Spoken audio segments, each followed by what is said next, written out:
everybody, and welcome back to my channel.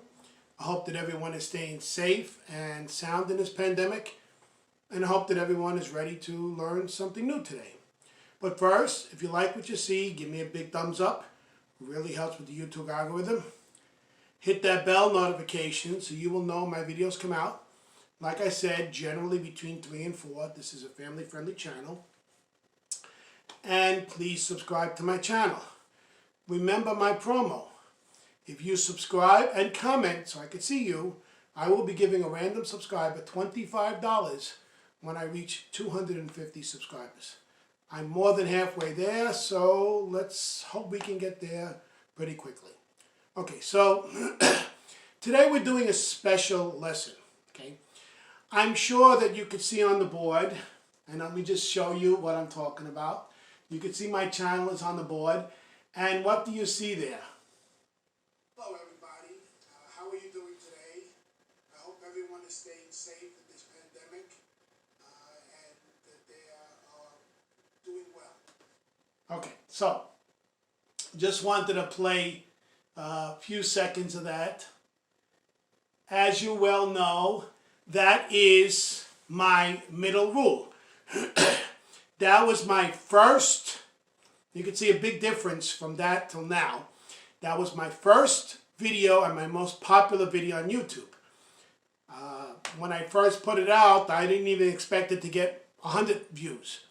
Well, right now we're past 4,000 views and we're close to 100 viewing hours, so it's been doing really well. But what I want to do is thank everyone who's been, watching my video, liking my video, subscribing based on that video, because most of my subscribers and views and everything are coming from that video. The problem is that I've had many people ask me, where did this come from? I've never heard of this. And I explained to them that it was my own rule, that I developed my own rule. Now, how did it come to be? Well, that's what we're going to talk about today. We're going to talk about the origin of the middle rule. So let's go back to 2010. So in 2010, I had gone back to college because I wanted to get a better degree. So I went for a degree in linguistics. Okay. While I was in college, I studied Korean, and really I didn't find Korean that hard. Once I learned how to read it, it was pretty easy. Okay. So then later on, I needed 4 more credits to graduate, so I took a Spanish class. I wasn't required to do it, but I did it anyway. So I found Spanish to be very difficult. Now, at the same time, I was actually working part-time for a community center, okay, and I was teaching English to Korean adults.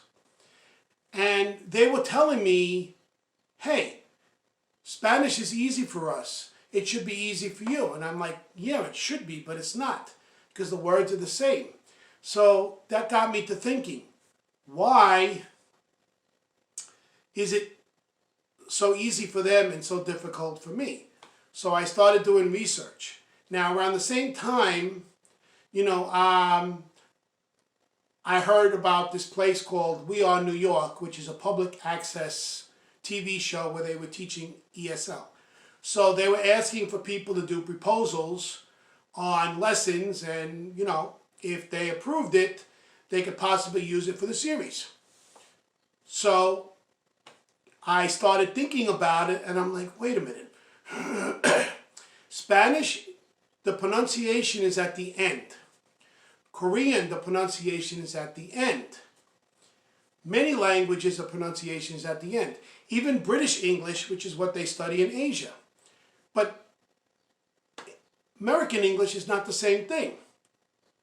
And then I started thinking about certain words and stuff like that. And I kind of realized that the pronunciation of words actually revolved around the middle, when the middle changed. So, for example, I gave a word, you probably can't see it on the screen, but sit to sight to opposite. How come it doesn't go from sit to sight to opposite. Why is it different? Someone said, well, it's a compound word. No, oppo is not a word. It's not a compound word, it's a different word. Or have, behave. Why? And then I kind of realized, that, the end didn't change. Sometimes the beginning was always the beginning, but I kind of noticed when I was, thinking about it, that, hey, the middle changed the sound of the word. Band, husband. Why wasn't it husband? Why is it husband?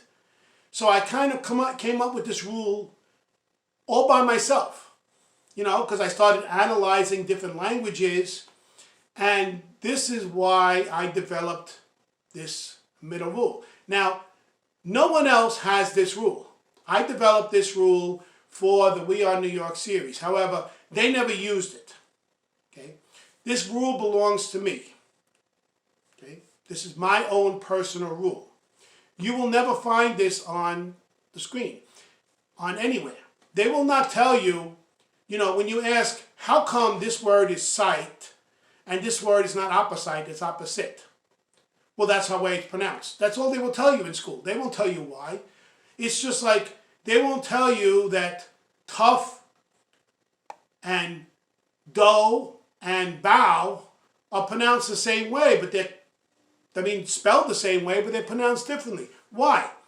They don't tell you that one of them is from Germany, one of them is from Dutch, one of them is from Anglo-Saxon. They don't tell you that. Same thing. Here you learn how to, this word is pronounced this way, this is that way, but you don't learn why. So this is my way of teaching, especially beginners, the rule. You can give a man a fish and he'll eat for one day, but if you teach the man how to fish, he'll fish for his entire life. It's the same idea with me.